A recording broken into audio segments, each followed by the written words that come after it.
ایک گاؤں میں غریب نائی رہا کرتا تھا جو ایک درخت کے نیچے کرسی لگا کر لوگوں کی حجامت کرتا۔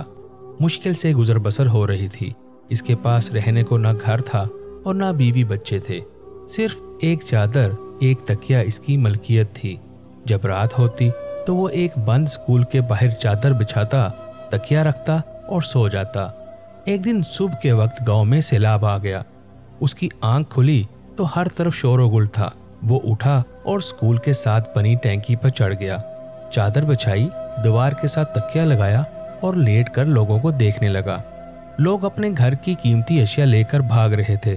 کوئی نقدی اور زیور لے کر بھاگ رہا تھا، کوئی بکریاں تو کوئی کچھ قیمتی اشیاء لے کر بھاگ رہے تھے۔ اسی دوران ایک شخص بھاگتا آ رہا تھا۔ اس نے سونے کے زیور، پیسے اور کپڑے اٹھا رکھے تھے۔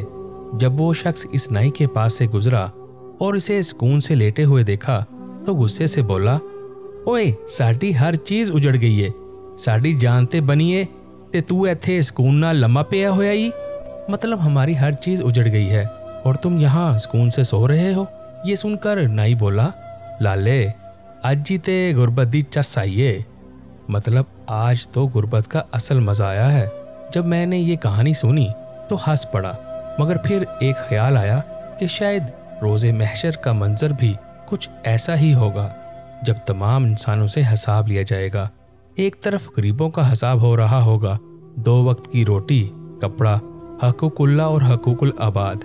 ایک طرف امیروں کا حساب ہو رہا ہوگا، پلازے، دکانیں، فیکٹریاں، گاڑیاں، بنگلہ، سونا اور زیورات، ملازم، پیسہ، حلال حرام، عیش و آرام، زکوٰۃ، حقوق اللہ اور حقوق العباد۔ اتنی چیزوں کا حساب کتاب دیتے ہوئے پسینے سے شرابور اور خوف سے تھر تھر کانپ رہے ہوں گے۔